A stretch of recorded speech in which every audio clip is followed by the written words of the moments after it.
Bangla hunt desk কেন্দ্রীয় হারে D ইস্যুতে বহুদিন ধরে আন্দোলন চালাচ্ছেন রাজ্যের সরকারি কর্মচারীরা।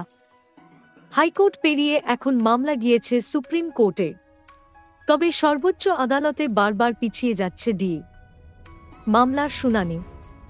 জানিয়ে কার্যত হতাশ হয়ে পড়েছেন রাজ্য সরকারি কর্মীরা। তবে এবার মমতা সরকারের ওপর চাপ বাড়াতে মোক্ষম চাল চালতে চলেছে সংগ্রামী যৌথ মঞ্চ। লোকসভা ভোটের আগে মাঝে দুবার মহার্ঘ ভাতা বৃদ্ধি করেছে রাজ্য সরকার। বর্তমানে 1/4 করে ডিএ পাচ্ছেন রাজ্য সরকারি কর্মীরা।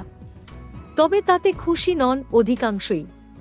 তাদের চাই কেন্দ্রীয় হারে ডিএ।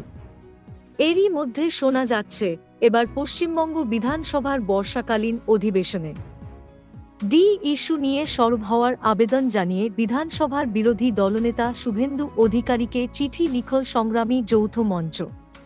প্রসঙ্গত, বিগত প্রায় 1.5 বছর ধরে কেন্দ্রীয় হারে মহার্ঘ ভাতার দাবিতে আন্দোলন চালাচ্ছেন সরকারি কর্মীদের সংগঠন সংগ্রামী যৌথ মঞ্চ।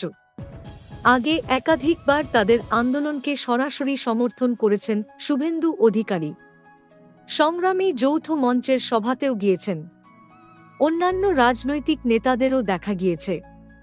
তবে এবার সরাসরি রাজনৈতিক হস্তক্ষেপের দাবি জানাল যৌথ মঞ্চ। ডি ইস্যুতে রাজ্য সরকারকে চাপে ফেলতে এবার সরাসরি এক বিরোধী দলনেতার দ্বারস্থ হল সংগ্রামী যৌথ মঞ্চ। শুভেন্দু অধিকারীকে লেখা চিঠিতে সরকারি কর্মীরা জানিয়েছেন বিধানসভায় যেন 4% বকেয়া ডিএ মেটানোর দাবি তোলা হয়। পাশাপাশি ডিএ নিয়ে আন্দোলন করার জেরে তাদের উপর সরকার যে সব পদক্ষেপ করেছে তা প্রত্যাহারের জন্য যেন রাজ্যের ওপরে চাপ সৃষ্টি করা হয়।